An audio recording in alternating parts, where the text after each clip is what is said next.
Hello and welcome back to Bits and Bobs. Today's video is all about the 1937 florin from the reign of King George VI, the coin we can see on screen now.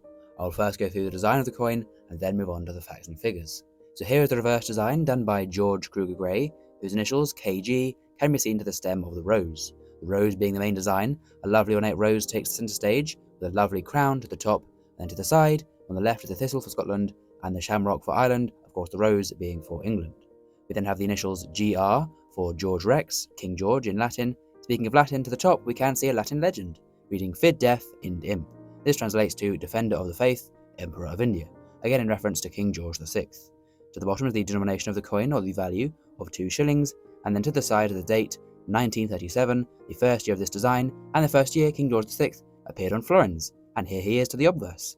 His new portrait was done by Humphrey Paget, whose initials HP can be seen there below his bust. Of course there his bust facing to the left, and uncrowned, the only bust he used, the only portrait he had on his coins for his whole reign. Around him is yet more Latin. This time the legend reads Georgivus VI DG BR Om Rex, and in English this means George VI, by the grace of God, King of all the Britons. So his titles as monarch, and referring to how he's been chosen to be monarch by God, it is God's will for him to rule.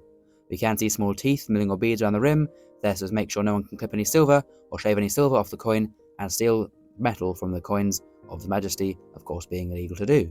So there is the design, and we'll now move on to the facts and figures of the 1937 florin, a coin minted at the Tower Hill Mint in London, where the Royal Mint was based, between 1810 to 1975.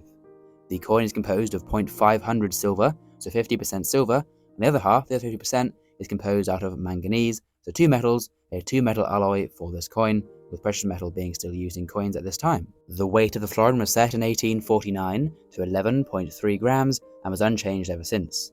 The diameter, set in 1851, again unchanged since that date, at 28.5 millimeters, so a fairly large coin. Also large is the mintage, with 13,006,781 being struck in 1937. So a very large mintage there, well over 10 million made, by no means a rare date of florin. A florin of course being worth 24 pence, which is 2 shillings as the coin says, or 1/10 of a pound. There'll be 10 of these coins within every pound.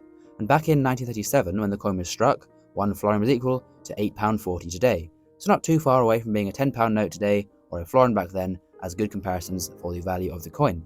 And the coin was demonetised in 1992, after serving as a 10-pence piece for a short while after decimalisation. So there's the facts and figures, and now on to the value of the coin. It'll sell for around £5 in poor unworn grade, due to the silver content, up to £7 in a more fine grade, around £10 in extremely fine, then up to £20 in the best grade in uncirculated quality with no damage, dirt or wear to the coin. So pretty much in all grades, an affordable and cheap coin to get if you're looking for one for your collection, and please comment down below if you already have this coin within your collection.